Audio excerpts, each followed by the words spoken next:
quite unsettling.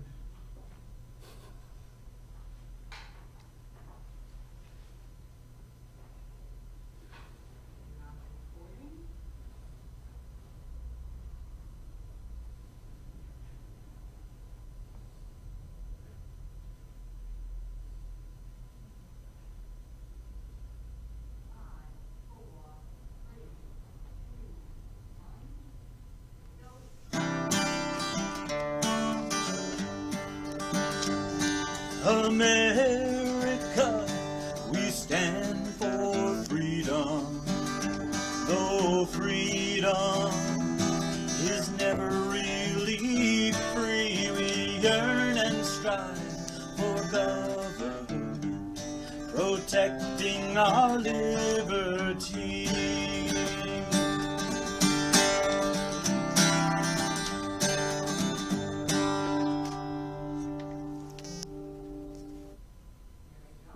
Good evening and welcome to Your Right to Know by the Fitchburg Republican City Committee. My name is Mary Lotze and I will be your host for this evening's show. Joining me on the panel tonight is a frequent returning guest and friend and FRCC member and former mayor of the city of Fitchburg, Dan Mylott. Thank you, Dan, for joining us. Nice to be here, Mary. And Dan and I are thrilled beyond words to welcome to North Central Massachusetts. First time on our panel, and hopefully not the first time you'll be back as a frequent guest, but Roy Nascimento, who is the president and CEO of the North Central Massachusetts Chamber of Commerce. Thank you so much for joining us tonight. Thank you for the warm introduction and the warm welcome. So I'm really honored to be here today. We're thrilled to have you, like I said, and I think this is an absolutely perfect time to have this conversation with you, because just last month our show featured two of our city councilors Marcus DiNatale and Dean Tran, and we talked about Fitchburg and some of the struggles that we're going through to bring Fitchburg back into a productive and strong, vibrant city. So although you're not just representing Fitchburg, you represent North Central Massachusetts, we're going to pick your brain and have you share with us some ideas of what the Chamber can do to help bring back Fitchburg and North Central Massachusetts into a strong and vibrant economy. But before we start, I'd like, because you are new, you started in January with the Chamber of Commerce, Roy, I'd like you to tell our guest, our viewers, a little bit about yourself. Well, thank you very much, first of all, for inviting me to be here today. This is really an honor and a privilege. A little bit about myself. I started in this current role as President and CEO of the North Central Mass Chamber at the end of January, the last week of January, right around the time all that snow came. You brought it. I'm not going to take credit for that, but it's been great. I've been spending most of my time just getting out there and trying to do a lot of listening, talking to a lot of businesses and throughout the region, as well as in Fitchburg, as well as a lot of the elected officials. I've met with both mayors, and the mayor of Fitchburg and Leominster, as well as others throughout the region. But a little bit about my background. I am a Chamber of Commerce professional. I've been in the industry for about 17 years. Prior to coming here, I ran the New Bedford Area Chamber of Commerce for about 8.5 years, and really enjoyed working in that community and working with the business leaders in New Bedford. It was a great opportunity for me professionally, but I was really attracted to this position when David McKeon decided to retire. And, as you know, he was with the Chamber for 30 years and really did a phenomenal job with the Chamber, really developing the Chamber and growing the Chamber and making it, in my opinion, one of the best chambers in Massachusetts and New England. And that's what really attracted me to this Chamber, as well as to the region. I think Leominster and Fitchburg and all of the communities that we cover here in North Central really have a tremendous opportunity. And also from a personal standpoint, I was attracted to the position because my wife is from central Massachusetts. So for us, it was an opportunity to move a little closer, come home, be a little closer to family. I grew up in southeastern Mass, but we spend a lot of time here in central Massachusetts visiting family, and have really grown to love the area. So we're really excited. We're selling our home. We just It's under agreement now, so hopefully, if everything goes well, the sale will go through, and we are starting the search process now to move a little closer to work. So very, very excited about that. Prior to New Bedford, I worked in Attleboro. I was the president of the Attleboro Chamber for about 2 years, and before that, I was at the Metro South Chamber of Commerce, a little closer to Boston. And I've really enjoyed working in chambers. It's an opportunity to work with a lot of great businesses and work with a lot of different community leaders to really try to advance the community and the region. What are some of the things that the chamber does when you're working with a city and you're working with mayors like Dan? What are some of the things that the chamber can do to help a city? Well, our chamber is really focused, our mission is really all about economic advancement. We want to work with Fitchburg, we want to work with the other communities in our region to really advance our economy, really help businesses grow.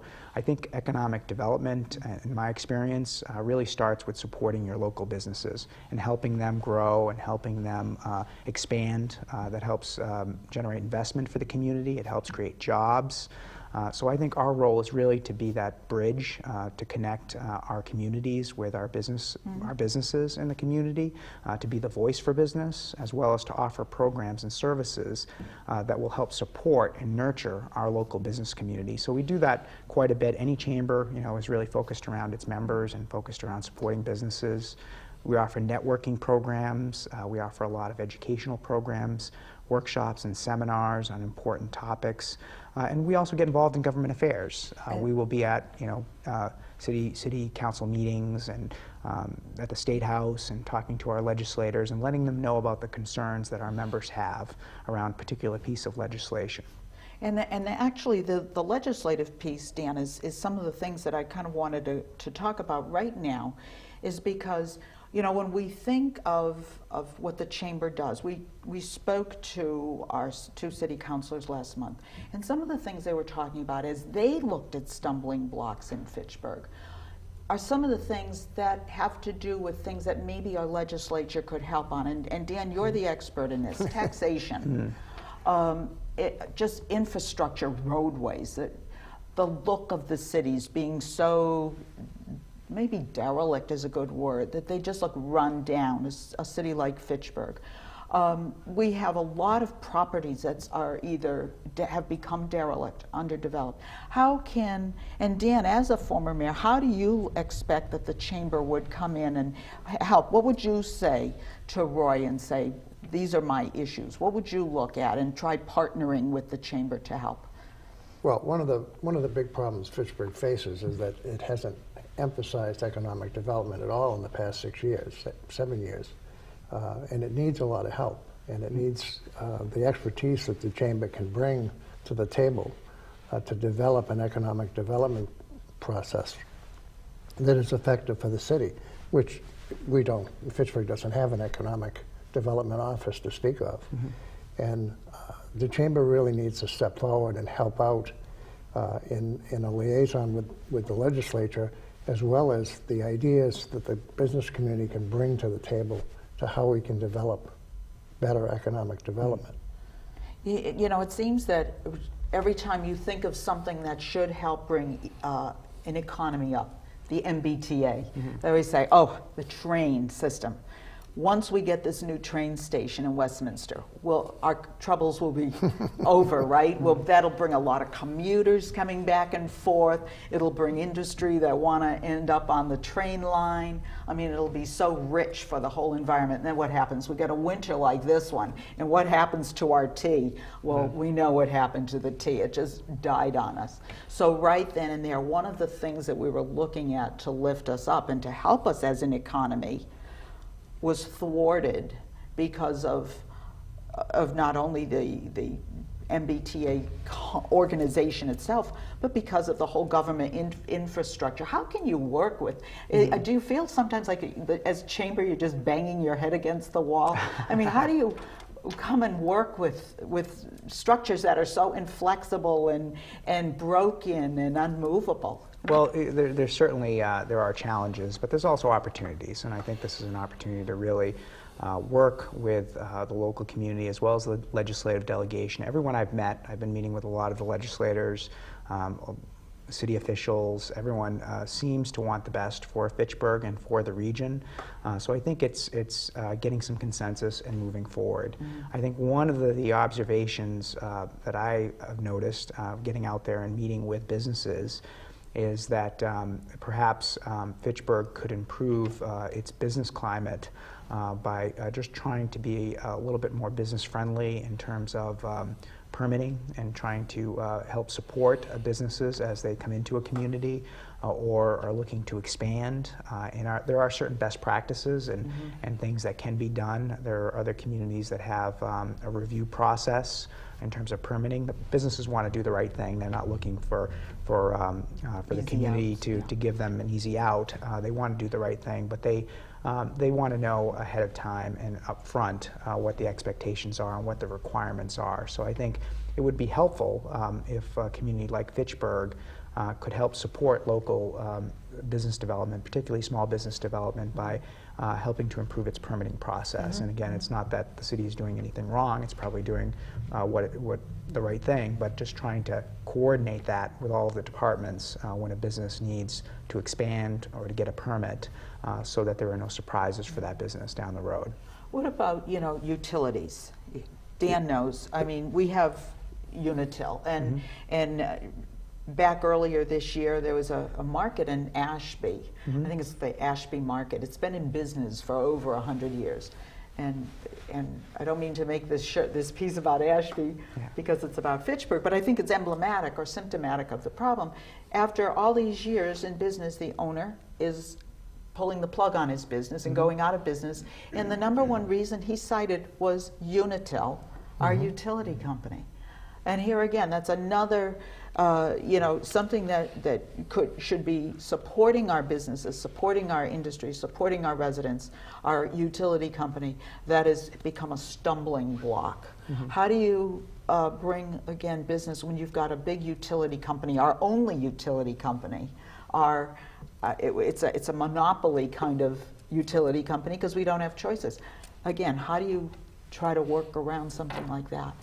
Well, that is a challenge for a lot of businesses, especially businesses that use a lot of energy, manufacturers in particular that are very energy intensive, and we have quite a few manufacturers within the chamber membership and here in Fitchburg and in the North Central region. And so then they're big job creators, and these are good jobs and pay well and a good quality of life. So these are businesses that we want to support. And there's no doubt that energy is a challenge, the cost of energy, particularly this winter. I think energy prices went skyrocketed because they're so tied to the price of natural gas. But it's not just a challenge for us here. It's a challenge throughout New England. We have very expensive gas rates and electricity rates as compared to other parts of the country and other countries internationally. We're competing globally. So it is a big challenge. I think we need to find ways to reduce costs and provide reduced energy costs for businesses and for residents of Fitchburg and the region. One of the things that the Chamber has done is we've tried to be innovative and help our local manufacturers out, recognizing that this is one of their challenges. And we've gotten involved in some programs where we're able to offer some manufacturers tax credits. So we're buying tax credits and offering them these tax credits that they can then use to offset some of their electricity costs. So I think we need to look for ways like that to be innovative, and we were able to do that through the support of our legislative delegation because there was a home rule petition that had to be done to make some changes that allowed us to provide that service to manufacturers. So that's certainly something that we're exploring and maybe can offer to other businesses outside of the area as well, outside of Fitchburg, because we cover a number of communities. But that has been very successful. We've had a very good response to that, and we've been offering that for about a year. But there's no doubt that energy costs put us at a competitive advantage. I've heard from manufacturers that they're paying twice as much as a company in North Carolina for their energy. So there's it's a disincentive really to stay up here when you could move your business to a different location altogether. It could be, yes, yeah, or again puts them at a competitive disadvantage when they're competing with companies that are out of state that may have lower energy costs, or even internationally, and if they're competing with China and other countries. Today in this day and age, it's an international economy. they're most likely competing with someone overseas. One of the other problems is that there's not enough natural gas coming up into this area. Correct. That's a big, big problem to the companies that need that, especially up in the western part of the city. Absolutely. And that really needs to be solved. We've lost a couple of companies because of natural gas over the past few years. It is a problem, and again, it's not just a problem for us, it's for the entire state and for New England, but we have limited natural gas capacity, and we are very reliant on natural gas for our electricity. Our electricity plants are powered by natural gas, and it becomes particularly a problem during the winter because we also have a lot of homes in New England that are heated by natural gas. So they're competing, for the natural gas, with residents, and residents are going to take, first priority heating their homes. So. And yet we had a lot of controversy over the natural gas pipeline.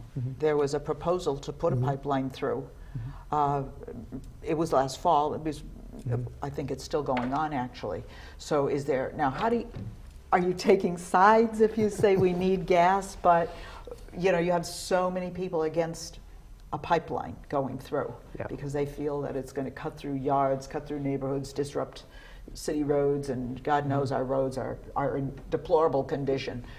So how does that work? We need gas. Everybody knows we need gas. You've got many people on the side of not bringing in the gas and forcing people's hands on becoming more fuel efficient and getting out of the biofuels and becoming more solar and wind power oriented. But how do you pick sides and yet not pick sides into that battle? Right. Yes, I'm familiar a little bit with the issue. I'm not an expert, and to be honest, I don't know what our position was in the past. But regardless of our position, I think we have an obligation as a Chamber of Commerce, as a business organization, to at least help inform our members and give them an opportunity to make their own opinion on the issue. But you are absolutely correct. We do need natural gas. So, I don't have the answers. I don't know what the answers are, but I think it is something that is needed for the region and for the state. Of course, if I can understand residents' concerns as well, if they have a natural gas pipeline that's going through their home or their neighborhood about safety concerns and that type of thing. But there has to be some balance. There has to be some way of having these projects go forward and still support the economy and the needs. What is that expression, NIMBY, not in my backyard? I mean, I think that's what was coming through loud and clear in so many. You had the people who didn't want it at all for ecological reasons. You had the rest of the people that seemed to say, oh, we need it, I agree we should have it, but not in my backyard. So that kind of ended that conversation. I mean, people have to realize that natural gas is underground anyway. We have natural gas up here, and it's underground, and there have not been substantial problems with it at all over the years. And it's a matter of these companies that want to develop the line to come up with plans that are ecologically feasible and good for the community. I think that's a good point, and these are highly regulated industries. So there's a lot of regulation. This is something where they have to take into account a lot of safety and concerns of residents, a lot of public hearings, so it's not something that's done arbitrarily. But it is a difficult issue, but it is one that we do need the natural gas for our region. And unfortunately, I wish we could talk about the natural gas because it was Kinder Morgan and there was so much discussion about it. It almost needs a show in itself, but it probably does. One of the things that Dan and I are familiar with, because we lived here for so many years, is Fort Devens and what is now called Devens, an enterprise zone. How does Devens is just that. It's commercial. It's been set up to be commercial. It gets tax breaks. It gets some of these incentives that you were speaking of earlier, and maybe permitting and things is all done better because the whole goal is to support industry. And yet we in Fitchburg and other communities are fighting for some of that same market share that's finding it so lucrative to go to Devens and take advantage of some of these incentives. And yet we're the ones, we're saying, wait a minute, come back. We've got industry. We've got empty buildings. We've got empty lots. We would love to have your industry here. But we don't have we can't offer some of the things because we're a city. We have crime, we need police, we have fire, we have residents, we need firehouses, we have drug issues that bring in social welfare problems. I mean, so how do you compete and bring industry to cities, not just Fitchburg, but Leominster, you know, anywhere, when you've got this sort of little jewel called an enterprise zone of Devens? How do you, you know, Well, I help think realign? I think we need to first of all think regionally. So I think we need to look at partnerships among the communities. So I hope that the communities aren't competing with each other and hurting each other in the long run, versus helping each other out and helping the region out. I think regardless of what community it goes to within the North Central region, an employer goes to, if an employer is looking to relocate to our state or to our region, I think it's still a positive if they locate in one of the communities. You know, I know one of the communities might feel like they've lost out, but the region has won. You know, we've gotten the jobs, and residents of that community potentially have now job opportunities. But I also recognize that you know, there are some that feel that Devens has some advantages, and certainly they do. You know, power is they have their own utility, so power is inexpensive. Permitting is a little bit easier. It's like one-stop shop with the permitting, and they have a lot of available land. But there's also a lot of opportunities that Fitchburg has. So Fitchburg certainly has some opportunities. Has lots of water capacity.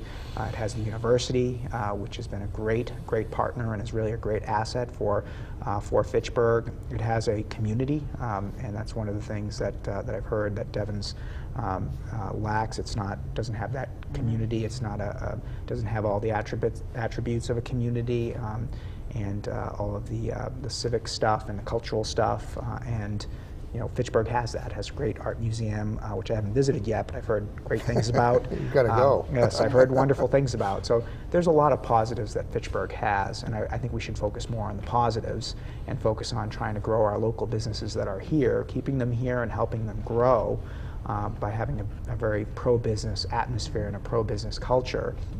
And when it makes sense, work with the other communities to really grow our region. And again, I think it's important to think regionally. Well, I think you'll find that the mayors of Fitchburg, Leominster, and Gardner have worked very, very well together. They have, yes. And we have never tried to compete against one another, because it's better that it's in Leominster than in Lawrence. So Yep. The problem with Fort Devens is they've had a competitive advantage over the communities because of their ability to garner state and federal support, and because they're not, as Mary had said, they don't have the problems that we have to deal with. Yeah. I think the chamber needs to be very active about that, and there should be a non-compete portion of their business that they're just not going to compete with us. Right. Or against us, actually, Right. which they have in the past. Yeah. There has to be the business community has to say to the I can't think of what the authority is that's down there. Mass Development. Mass Development. You have to say to them, stop. You can't Right. take our businesses from us. Yeah. There are plenty of businesses out there that can go to Devens. So plenty. we have had conversations with Mass Development. I was actually there last week talking to their new vice president and general manager of Devens, and real positive conversations. I think they recognize that there is some frustration among some of the communities in the region, and that there is this feeling that they are competing with those communities versus working with them. So it was very refreshing to hear from Thatcher Keyser, their new VP, and I was very impressed with him. And he really seems, and it seems genuine, that he wants to work with the communities and improve the relationship there. And so we talked about some ways to maybe improve that.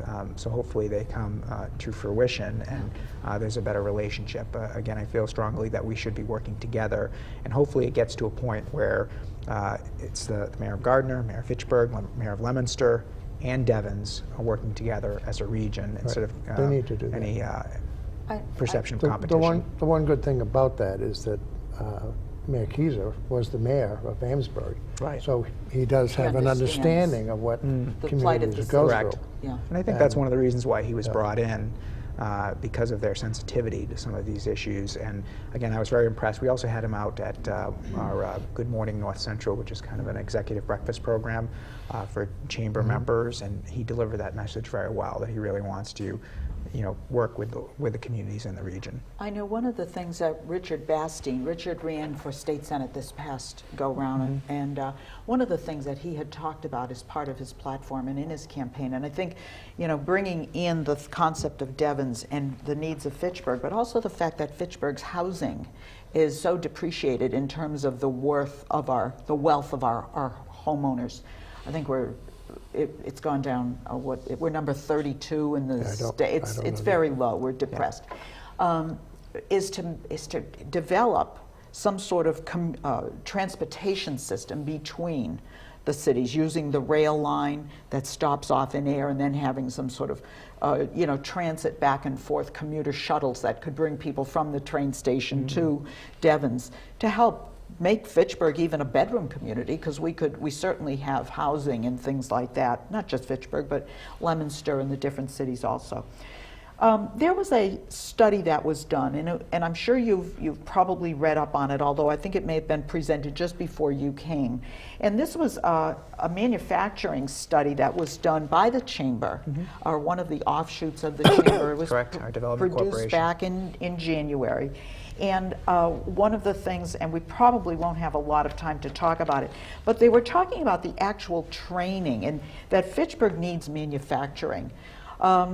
Unfortunately, we just really don't have the time, but partnering with the colleges, the university, and with Mount Wachusett, do you think we have a strong enough of a network with those, or can that be enhanced to start targeting education to work with the manufacturers better through job fairs, through specific educations? So in my 2 months that I've been here, I've been very impressed with the partnerships that are happening, and I've been very impressed with the resources that we have. Fitchburg State University is just a tremendous resource for our region and for employers. And the community college, Mount Wachusett, is so engaged with employers and with trying to help them with their needs, and they are just a very impressive resouse. And That's good to hear. I've had the opportunity to work with a number of community colleges, and I have to say, Mount Wachusett is probably one of the best that I've had the experience of working with. Very impressed. The president, Dan Nascimento, personally took me on a tour of their campus in Gardner. I was also shown their manufacturing training facility, which is very impressive. They recently received a very large federal training grant to provide this innovative manufacturing center to support manufacturing, which is such a major component of our economy here in this region, and really needs all the support it can get. We should really be supporting that industry with their needs because of the good quality jobs and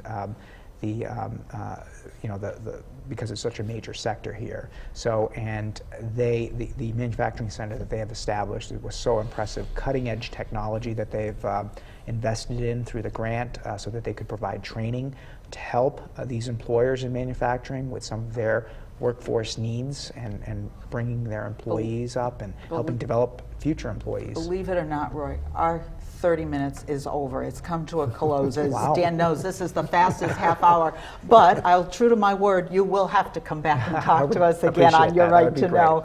I want to thank Dan, and I would want to thank you for being with us tonight. It has been an absolute pleasure, and we will schedule you to come back and talk some more. I want to thank you both. This was wonderful. Thank you very much. We thank you for watching Your Right to Know and in sitting in with the FRCC. As we leave you, we want you to know and remember that your local city, town Republican committee is your only grassroots organization that supports and holds dear your liberty and your constitutional rights and conservative values. We encourage you to join us. Why? Because for us, the GOP stands for growth, opportunity, and prosperity, and because we always stand for freedom. Thank you and good night. America, we stand for freedom.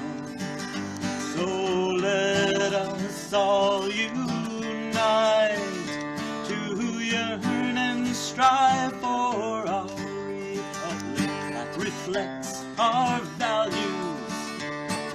preserves our rights and goes forth in power and might, that reflects our values and preserves our rights and goes forth in power and might.